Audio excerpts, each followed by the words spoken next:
Hey, it's Bernie with Raw Customs Mobile Installation. Today I'm going to modify the rear seat, raise it up a ½ inch. This is going to do two things for me. One, it's going to give me a little bit more room to play with when I want to do a subwoofer enclosure, a little bit more airspace. But also it's going to allow me to make my rear seat a folding seat. Right now it doesn't fold down at all.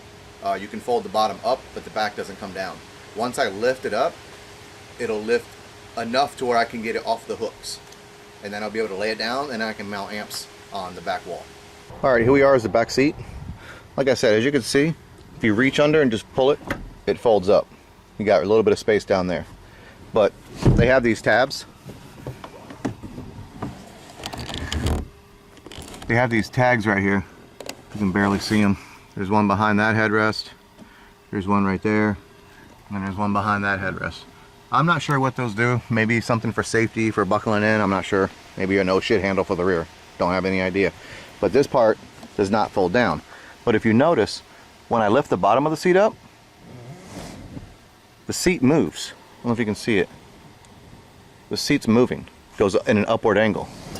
So if I can raise it up just another ½ inch or so, I should be able to raise it up enough to where it comes off the hook, and then I'll be able to fold this piece down. Alright, on the driver's side, you're going to have two bolts over here. You're going to have to remove those. And on the passenger side, same two bolts, going to have to remove those. For my spacers, I'm using MDF ½ inch. I've already cut them to the length, which was 13.5 by a 2-inch width. I just still have to drill the holes for the bolts. We'll see what size hole that is once I get the bolts out of the truck. And I'll paint these afterwards as long as it gives me my ½ inch that I need to get up and off those hooks. Alright, yep, that's the back of my truck. That's where my toolbox is at.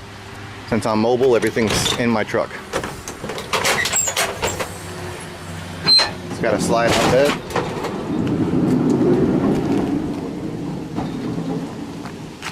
For easy access to my toolbox. Alright, the size socket I'm using is an 18. And you definitely need two hands on this one, maybe a little bit of leverage. This bolts in there pretty tight. Just get both of them out, move to the other side, get those two out, and we'll be on the next step. Alright, I got all 4 bolts removed. I used an 18mm socket with my ratchet, and they are in there pretty good, so get ready to put some muscle into it. Alright, I got the MDF in position. There's a tab that holds the seat in the correct place for bolting the seat down. I'm going to go drill a hole for that and then come back and we'll mark the spot for the holes for the bolts. Alright, I got the hole drilled. The peg fit perfectly. Now I'm going to put markings inside the circles where the bolts go and then drill those out and we'll be right back. Alright, the MDF's in there. I got both bolts going right through the hole. And this is just a temporary situation until I get them painted. I'm going to move on to the driver's side now, repeat the process, and then see how it works. What I'm doing now is the ½ inch was not a thick enough spacer, so I'm just going to double what I've already done.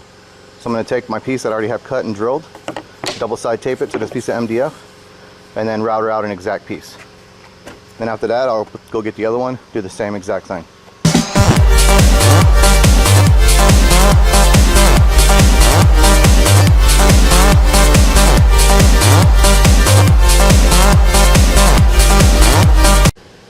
Alright, there you have it. Now there is 2 identical pieces. That's going to add up to 1 inch.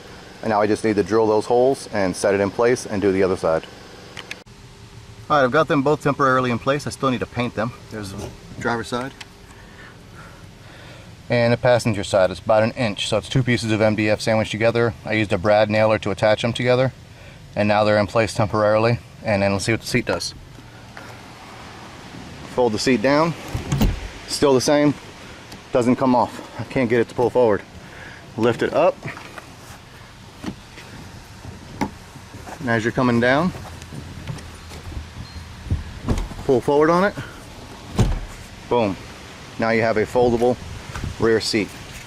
And then I'll probably end up getting rid of this material, the sound deadener, and put some real sound deadener on there, and then make a mount for some amps on the back when I get to that. This is the paint that I'm going to be using. It's like a truck bed coating. I'm just using it because I have some left over from a different project. I'll paint those 2 black and then do the final install. Alright, it's time to install them. You see I labeled it driver's side, passenger side. The reason is the tab on the driver's side is a little bit bigger round, So that one has a bigger hole in it. Plus these will line up perfect the way I took them out. I'm going to install them and see how they look when they're finished. Alright, there you have it. 2 1/2-inch MDF spacers together. Give it about 1 inch. Both sides painted black so they blend in. I would recommend using, if you're going to use MDF, go with a 3/4 inch piece. Only use one. The inch, it was some maneuvering to get that back bolt in because it's a little too high. So I had to make an adjustment to make it go down so I could bolt my seat in. But it's in. And there's the driver's side. Alright, just grab the seat. Go up as normal. Get to your stuff. Or go about 3/4 of the way, pull on it, and it folds down. Then you got room for, you got a little more storage. You can get rid of that back deadening wall. Put some Dynamat or ballistic mat on there for the sound deadening replacement. Get rid of all those bulky indentations, and then you can mount some amps or just use it as storage. Thanks for watching my video. Again, I am Bernie with Raw Customs Mobile Install. Don't forget to check me out on Facebook, Instagram, Google+, obviously YouTube because you're watching me now, also Twitter, and on LinkedIn. Any questions, feel free to email me, rawcustoms.m.i@gmail.com, or if you want to check out my website and see some of the projects I've done on other people's cars, www.rawcustomsmobileinstall.com, and we'll see you on the next video.